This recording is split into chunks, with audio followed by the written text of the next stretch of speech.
What's up, everybody, and welcome back. I hope everyone had a fantastic weekend, and we are here today to review Match Day 6 of the MLS. Yes, the real Match Day 6, I guess, because, like I said in the past video, that Week 5 or whatever. But let's just jump into it. It was an action-packed weekend.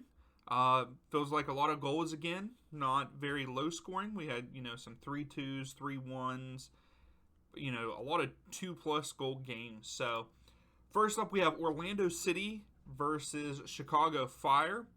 I really thought that this game was going to be a 2-0 win for Orlando, but it actually ended up just being a 1-0 win for Orlando. So I got it right. There was a red card by Chicago by Gutierrez, 43rd minute, which, that makes it 11-10 for Orlando City pretty much the rest of the game.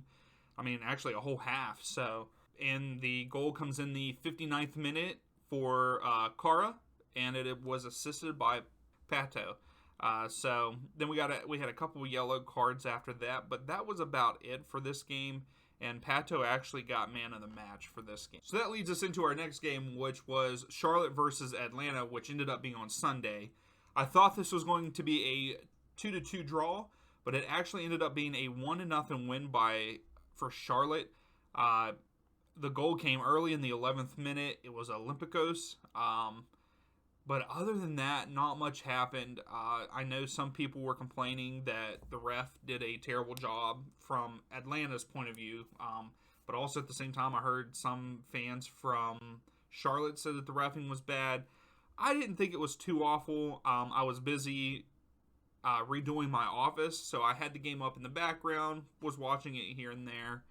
But yeah, Olympiacos in the 11th minute, he swings it in, and Braguzan gets a little finger on it, but it wasn't enough to knock it out, and that's the only goal of the game. It sucks for Atlanta. We're missing so many people due to injury. But I think that, like I said, I said last week that Charlotte was going to make the playoffs, and I still believe that. But I think Atlanta is the better side.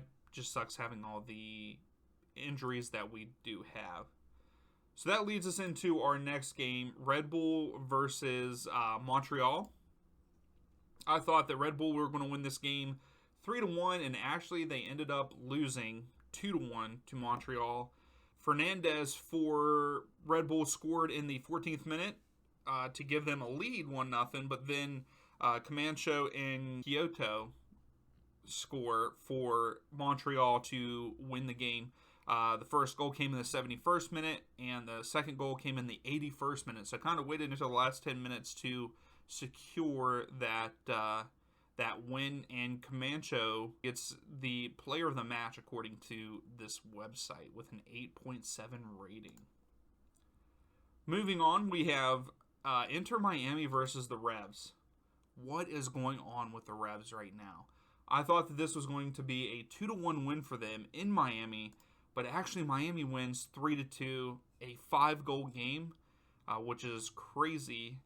Capena with the hat trick for Inter Miami, and then you have Renix and Gill for Revs scoring on their part. But the first goal was Renix in the 11th minute, but then Capena with a goal in the 17th, 23rd, and then the 88th minute, but Gill's penalty comes in the 87th minute. And of course, Capena gets the player of the match, with a 9.6 rating. So that leads us into our next game, which is Union versus the Crew. I thought that the Crew was going to go into Subaru Park and get a point, but I was wrong. I thought it was going to be 1-1, and it ended up being 1-0 Union. Unfortunately, we get another own goal. There's so many own goals in the MLS, I feel like. I mean, last week we had, I think, 5 or 6, which is crazy to me. So, room with the own goal in the 2nd minute. That's the only goal of the game. It happened in the 2nd minute. So, 1-0 Philadelphia Union beating Columbus Crew. Which leads us into El Tráfico. I thought that this was going to be a low-scoring game. Kinda was. I thought LAFC was going to win this 1-0 over the Galaxy. It actually ended up being a 2-1 win for the Galaxy. There was a lot of controversial things going on at the end of the game, I guess, so it is what it is. So we have Chicharito scoring in the 13th minute, Koulibaly for the Galaxy in the 31st minute to give them a 2-0 lead, and then Arango in the 79th brings back LAFC a little bit closer, but it just ends up ending that way. 2-1 LA Galaxy in El Trafico. So then we move on to Real Salt Lake and Toronto FC. I thought this was going to be a 0-0 draw, but it actually ended up being a 2-2 draw there in Real Salt Lake. Merriam with the first goal for Real Salt Lake, and then Thomas for Toronto FC in the 9th minute to tie it up. Kralik, I think that's how you say his name, for Real Salt Lake, scores in the 43rd minute off of an assist for Ramirez to make it 2-1, but then Nelson for Toronto FC ties it up in the 79th minute to make it 2-2, and the game finishes like that. So that moves us on to FC Dallas versus Colorado Rapids. We got a 3-1 win. I thought the Dallas was actually going to win 3-0, so I got the Dallas score right, but not the Rapids. So we go into this game, and actually the Rapids score first with Rubio. Had a pretty nice goal there, pretty nice banger.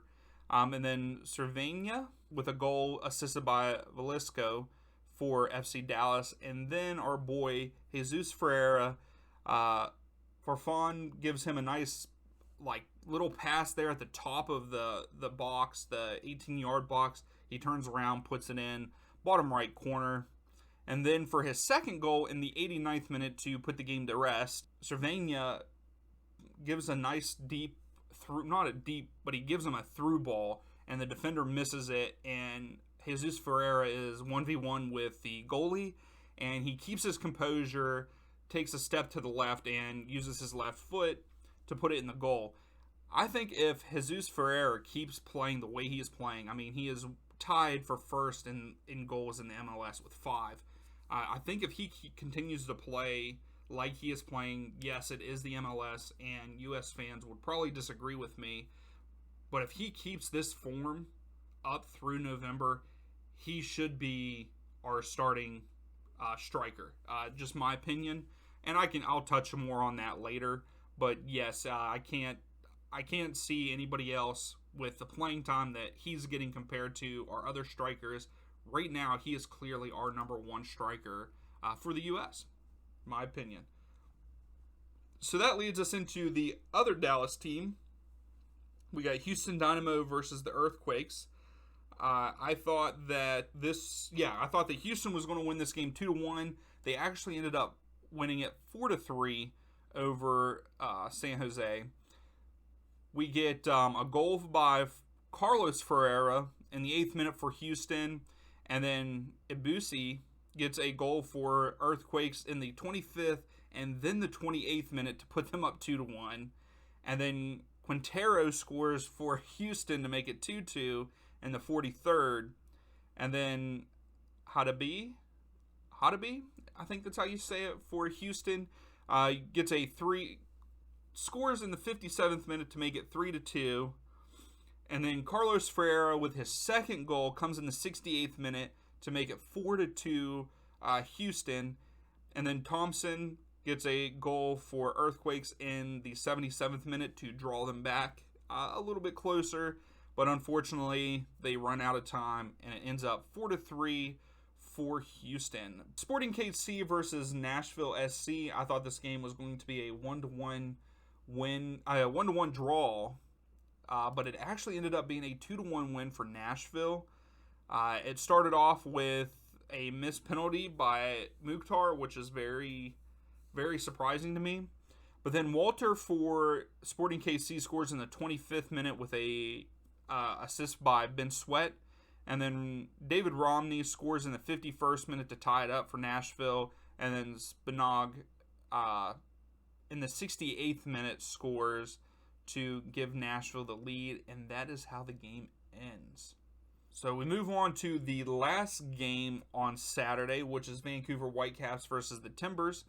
I thought that Whitecaps were going to win this 1-0. It actually ended up being a 3-2 win for Portland Timber, which I'm very surprised by that. I thought, Timber were struggling, but it is what it is. I'll give it to them.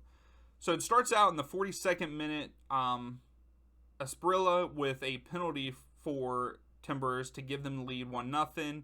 And then Nezguda for Timbers gets a goal in the 60th minute. So a lot of action here in the end of the game. Then Whitecaps score in the 76th minute. Chara scores for Timbers in the 78th to make it 3-1. And then Gold with a penalty in the 97th minute puts it in the back of the net to make it 3-2. Just wasn't enough. That's probably like right at the end of the game. They made it a 1-goal game. So 3-2 Timbers. Not looking good for me in this for predictions. I'm doing terrible. Next up, we have Austin FC versus Minnesota United. I thought that Austin was going to get back to their winning ways by big margins, but it actually ended up only being a 1-0 win with a goal in the 58th minute by Urruti and an assist by Hector Jimenez. So not much after that went on. There was only a total of 4 yellow cards in this game. So that's the end of all of the matches and the reviews. So Austin with the win there, 1-0 over Minnesota United. So that is all for Game 6. So let's move on to the current standings. So in the East, we have Union, Orlando, Red Bull, Atlanta, Chicago, Charlotte, and Columbus Crew, who would make it as of today for the East.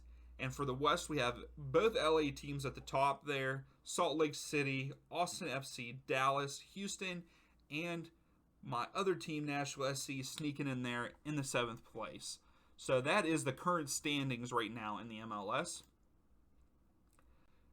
And currently for picked games, I've picked 85 games.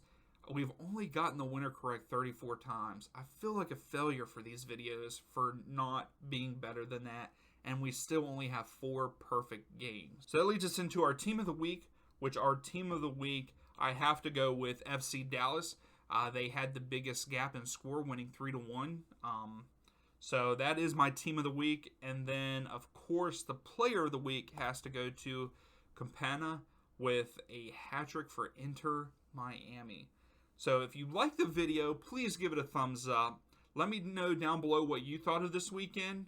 And if you keep watching my videos and you like the videos, please subscribe. That helps me out and will give me any kind of feedback that you think that I could do better with showing the reviews, with the predictions. I will take all of that into consideration. But thank you for watching, and we'll see you next time.